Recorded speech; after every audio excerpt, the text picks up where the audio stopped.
Hey, mga bro! Welcome back to the channel. Ngayon, tatalakayin natin ang isang nakaka-excite na balita sa mundo ng military aviation na siguradong magpapabilis ng tibok ng puso nyo. Kung mahilig kayo sa cutting-edge fighter jets at next-gen weaponry, ready na kayo sa treat na ito. Kamakailan lang, ang IRIS-T Short-Range Air-to-Air Missile AIM-2000 ng DIL Defense ay pinakawalan for the first time mula sa KAIS KF-21, Korea-Ace 4.5T Generation Indigenous Fighter na kasalukuyang dini-develop. Isa itong malaking milestone sa evolution ng modern air combat capabilities, na ipinapakita ang kahangahangang progreso ng South Korea sa aerospace industry.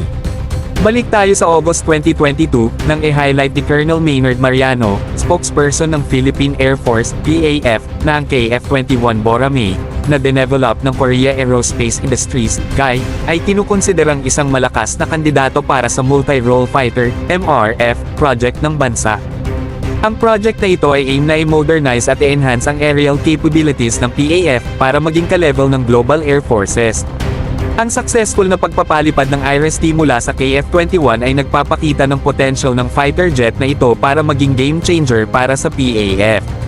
Imagine niyo ang tactical edge na maibibigay nito sa ating mga piloto with such advanced weaponry.